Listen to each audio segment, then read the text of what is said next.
Welcome to a brand new Front 7 podcast.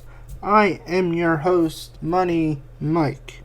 We set the field for Super Bowl 51 in Houston, Texas. It will be the New England Patriots returning to the Super Bowl once again against the Atlanta Falcons, who has not been to a Super Bowl since 1998 and are seeking their first Super Bowl championship in 2 weeks in Houston, Texas.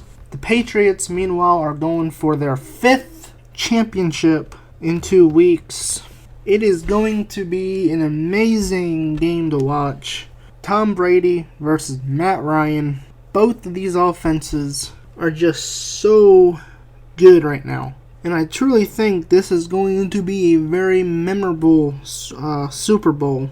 At the end of the day, regardless who wins, as I said, you have the story of the Atlanta Falcons looking for their first Super Bowl championship, and then you have the story of Tom Brady and Bill Belichick going to their 7th Super Bowl.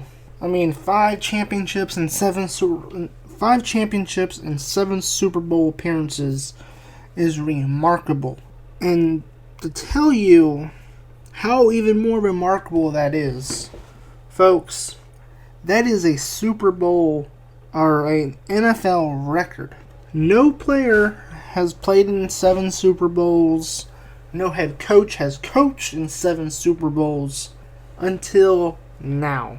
Tom Brady and Bill Belichick, the minute that the kickoff happens, will be setting a new NFL record that will probably grow more and more over the years, depending on how much longer Tom Brady plays in the NFL. I know there's going to be a lot of speculation leading up to the game, whether Brady will retire. That I'm sure Tom Brady and Bill Belichick will put the rest on Media Day. And you do have to wonder how many more Media Day appearances will Brady and Belichick make over the years if Brady doesn't retire this year after they win the Super Bowl and Brady keeps playing.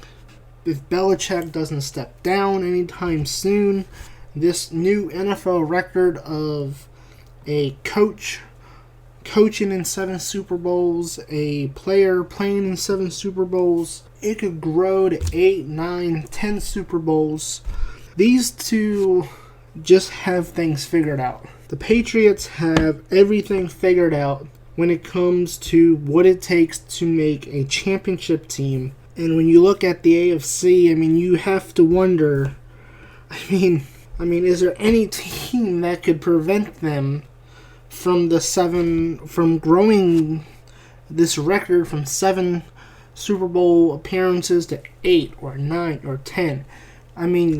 You look at the Steelers, you look at the Broncos, Ravens, you look at teams that have competed against the Patriots in the playoffs. When the Broncos had Peyton Manning, they beat the Patriots. Manning had his big send-off last year. Now you look at the Broncos, it's okay, now their quarterback situation's kind of a mess. Gary Kubiak stepped down, so now they have a new head coach. Wade Phillips is now over in Los Angeles. He's no longer the defensive coordinator in Denver, which was one of the key pieces to their Super Bowl run last year. There's really not a team in the AFC, really, at this point, if you look at it. Even a team like the Ravens, who have competed competitively on a consistent basis under John Harbaugh, and the only team really that can handle the Patriots and beat the Patriots in Foxborough in January, even they've come up short against the Patriots, and there's really no one team in the AFC that I can pinpoint and say, what is stopping the Patriots? What is stopping Bill Belichick and Tom Brady from going to 8, 9, 10 Super Bowls? It's crazy to see how long they've had like this grip on the AFC that no team has yet to figure out. Yes, some teams have had success. The Ravens have beat them in the playoffs. The Broncos have done that. When you look at the general basis where the Patriots are consistently the number 1 seed, number 2 seed, they're always winning their division, there's nobody in the AFC that can compete with them on a level that, to me, this new record of 7 Super Bowl appearances by a head coach and player, honestly, it could grow to more than that. They could win more championships together, depending on how long Brady wants to keep playing and all that stuff. But, again, as I said, Tom Brady's future, I'm sure, will be addressed in Media Day. So, we'll find out if he's going to be looking for a Peyton Manning happy send-off after winning a Super Bowl, or is he going to come back and try to go for another Super Bowl title and keep coming back for more Super Bowl championships? The Falcons, I think I read it was the Falcons are like the 12th NFC representative in the last 15 years. So the NFC has a lot of parity, but the AFC has a little tight little club. The last 13 of the 15 AFC quarterbacks have been Brady, Peyton Manning, and Ben Roethlisberger. It's incredible. The only non-quarterbacks not named Brady, Manning, or Roethlisberger was Joe Flacco in 2012 and Rich Gannon with the Oakland Raiders in 2002. But the story on the other side here with Atlanta is so much more interesting, because I think you really have to look at how Atlanta has come together. This team in the NFC for Atlanta, this is only Dan Quinn's second season as head coach. He's been in Seattle as their defensive coordinator in the past, and it's kind of ironic. The Jaguars fired Gus Bradley, who was the Seahawks defensive coordinator, who Dan Quinn replaced, and then Dan Quinn took over, and then he got the head coaching job in Atlanta last year. The Atlanta Falcons, under Mike Smith, when they brought him in, they drafted Matt Ryan in 2008, and everything seemed to be looking up. It took Mike Smith 5 seasons to get the Atlanta Falcons to a championship game where they ultimately lost to the 49ers, who went to the Super Bowl, and they lost to the Ravens. And here we are. It's only year 2 of Dan Quinn's era in Atlanta, and Atlanta is already in the Super Bowl. Granted, it's going to be interesting to see the offense next year, with Kyle Shanahan expected to take the head coaching job in San Francisco. It is going to be interesting to see who replaces Shanahan in Atlanta. Will they go for somebody familiar within the coaching staff that knows the playbook? It can keep some consistency. I've heard rumors of Chip Kelly, which would take the offense backward, because I think when you look at Matt Ryan, Julio Jones, Mohamed Sanu, you look at that offense, and I don't think they would be a good fit for Chip Kelly. So if Atlanta does indeed hire Chip Kelly to replace Kyle Shanahan, I think that would be taking a step back offensively. And I think, too, a lot of people are not giving credit to this Falcons defense. They shut out Aaron Rodgers in the first half. It was incredible that, just to see Aaron Rodgers be shut out by the Atlanta defense. As I said, this is only Dan Quinn's second year as head coach, and the team has gelled quicker than I think most people thought they would. But I truly think the main difference is Matt Ryan. Matt Ryan is the biggest difference for the Atlanta Falcons this year. When you look at Matt Ryan. This was a completely different Matt Ryan than we have seen in previous playoff games. They did get that one win over Seattle, which allowed them to go to the NFC Championship game against the 49ers.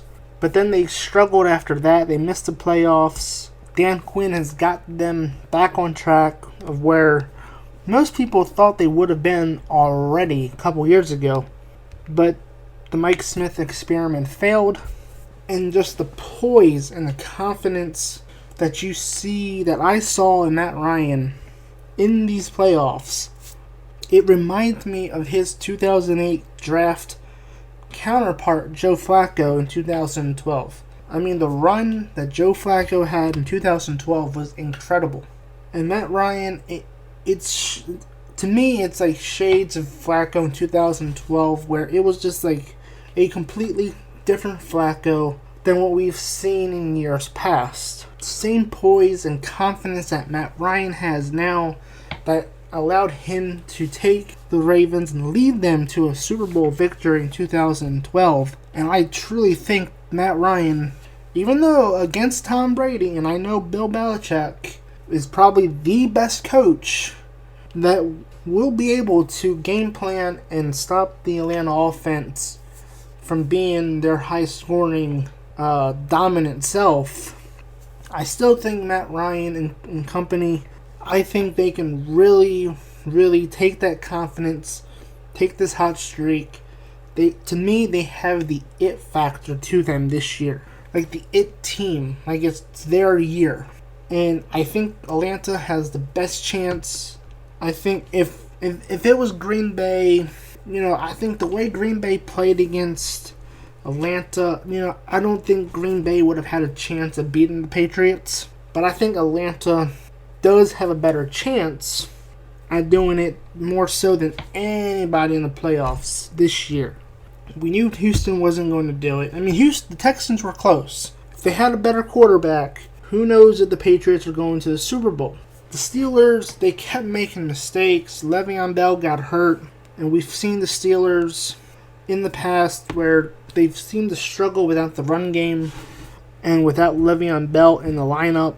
So now the Falcons here defensively, I think they can do what the Giants have done in the past, where the Giants were able to get to Brady, put pressure on him, and shut him down in order to let Eli Manning do his thing and win the game. And I think the Atlanta Falcons defense can replicate that. So Matt Ryan and company, Julio Jones and everything, they can go out there, do their job, win the game, and bring a Super Bowl to Atlanta. Seeing how these teams were put together, it's interesting. There was a meme that was posted, but ESPN had a graphic when they were talking about the Super Bowl. And they were talking about the Cleveland Browns, their contributions to the Super Bowl. And it's so interesting how the mistakes by the Browns have led to Atlanta and New England getting to the Super Bowl. First things first, they didn't re-sign Alex Mack. He went on and signed a contract with the Atlanta Falcons. He boosted that offensive line. Taylor Gabriel, they cut him. Atlanta picked him up. He's been an amazing contribution to the Atlanta offense. Another threat that you have to worry about. I know the double team of Julio Jones is what mostly I think the Patriots are going to be focused on. Trying to double team him, take him out of the game. But Atlanta has so many weapons. You look at Taylor Gabriel. You look at Devontae Freeman, Mohamed Sanu, who also came from an AFC North team in Ohio, the Cincinnati Bengals. You had Dion Lewis signed, who was cut from Cleveland, picked up by New England. Jabal Sheard, drafted by Cleveland. New England picked him up. He's been a great player for them ever since. They picked up Barvicius Mingo, who Cleveland also cut. And, the funny thing is, You gotta feel bad for Jamie Collins here. I mean, let's go back to 2014 here. In 2014, the Patriots, they traded Pro Bowl guard Logan Mankins to the Buccaneers. And it was like a stunner. I mean, nobody could believe it. Everybody was trying to figure out why. And then, essentially, the Patriots end up in the Super Bowl against the Seahawks, and they won.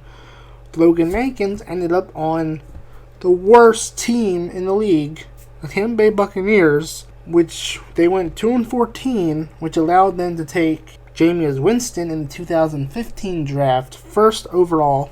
And now, the shocking trade earlier in the year, before the trade deadline, that involved Jamie Collins, ended up being this year's Logan Mankins, where Logan Mankins was traded at the beginning of the year. The Patriots went on to win the Super Bowl that year. Jamie Collins, he gets traded at the trade deadline to the Cleveland Browns of all teams. They are the worst team in the league. They almost went 0-16. The Chargers were so bad that they were actually able to beat the Chargers. So Jamie Collins went from potentially playing in a Super Bowl to being on a one-win team within a matter of 24 hours. And again, as I said, with the way these teams are built, we see the Patriots trade guys that we sit there and we say, wait a minute, what? They're going to suffer. They're losing a key guy, and then they just keep on chugging along. The train doesn't stop. It doesn't get derailed. And Jamie Collins now is in Cleveland. Went through that 1-15 season. But at the end of the day, he was a free agent to be.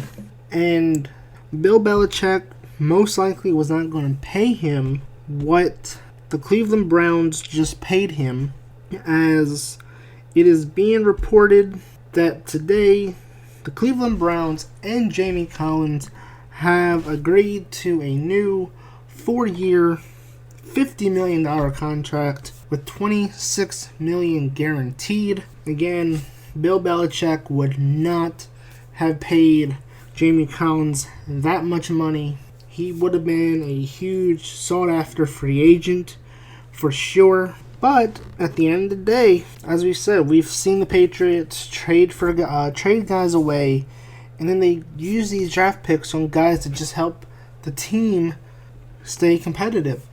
And the Browns gave away a compensatory pick, a third rounder, I believe it was. Are we going to be looking back at this trade going, well, the Browns paid Jamie Collins $26 million guaranteed, but here the Patriots, with that third round pick they got from that trade, they got this key contributor that helped them get to another Super Bowl in the future.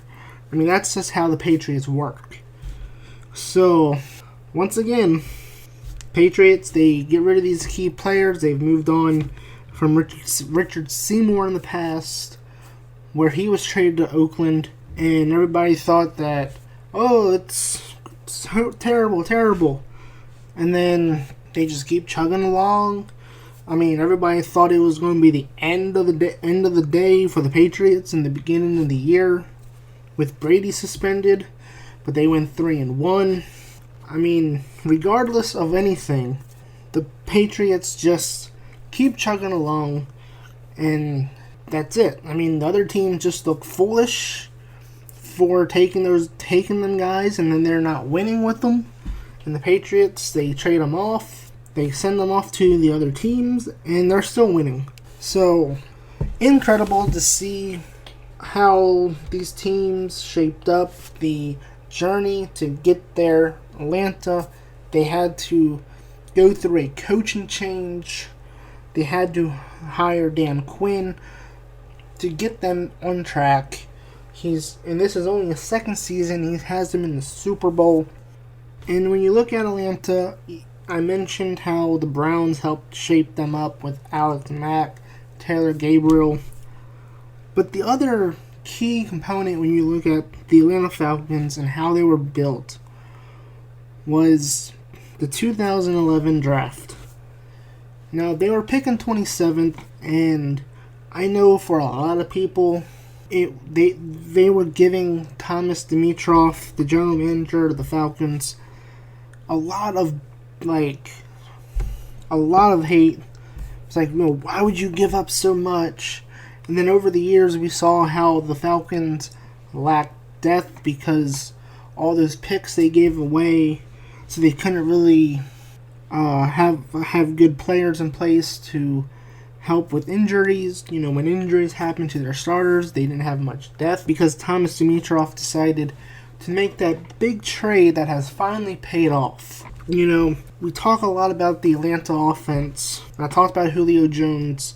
The Patriots are going to have to double team him, and then even after double teaming him, they still got Mohamed Sanu, Taylor Gabriel, and for me, it's hard to imagine Atlanta being in this position if they did not do the trade for Julio Jones. They were picking 27th, and it was a very, very steep climb to pick 6. I think there was even rumors that they had contacted the Bengals, who were picking 4th, to try to get AJ Green. And the Bengals were smart enough to realize the talent AJ Green had, and they were like, no amount of draft picks is going to sway us from getting this talented player, this talented star wide receiver. And they stuck to their gun. They drafted AJ Green, and then the Cleveland Browns were on the clock at 6. We'll trade with you. We'll give up the right to draft Julio Jones. And when you look at the Browns receiving core, granted, they probably would not have had a quarterback to throw him the ball like Matt Ryan. So Julio Jones can be thankful that the Browns did not draft him, and they traded their pick to Atlanta. That trade set the tone for this Super Bowl run. I mean, it took a little bit, but the pieces on the offense finally came together. Defensively, the Falcons, I think, are very underrated, and I think they're only going to get better over time. I think Dan Quinn could have himself a little dynasty of sorts, kind of like Seattle, where they could go to 2 Super Bowls in 3 years or whatever it was. And without Julio Jones being the centerpiece of that offense, granted, I just don't know who the Falcons could have had to be in that position that Julio Jones is in. You just cannot replace him. Thomas Dimitroff was that confident to say, you know what, we're picking 27. We're going to have to give up a draft pick the following year. But you know what? Julio Jones, the game tape does not lie. Let's go and get him regardless. And that's what he did. He was not afraid to make that move. Even though Bill Belichick actually advised him not to do it. Bill Belichick advised him not to do it. But thankfully, Dimitroff did not listen to Belichick, and he did go through with that trade. Even though it's quite ironic now looking back on it, what did the Cleveland Browns actually get out of that trade? Because you would think with all those picks, they would have turned them into something, but at the end of the day, the Falcons won that trade. And now, Bill Belichick, who advised Thomas Dimitroff not to do the trade, now has to game plan for Julio Jones. It will indeed be a great Super Bowl to watch. Let me know in the comments below who you think will win. I will give my predictions later on. And as we get closer to the Super Bowl and the end of the 2016 NFL season, make sure to stay subscribed to this channel, as I will have more of the Everything Else podcast coming up during the off season. Plus, does the NFL season really ever end? Because after a couple weeks after the Super Bowl, we have the scouting combine that will prepare teams for the draft. And then a couple weeks after the combine, we have free agency beginning. So stay tuned, stay subscribed to my channel during the off season, as the 2017 season will begin shaping up. And as I said before, when we were talking about how these teams were built and how the Patriots and Falcons got here, what deals and trades will be done in the offseason, in free agency, and the draft, that will set the tone for the next coming years and change the course of a franchise. I've been your host, Money Mike.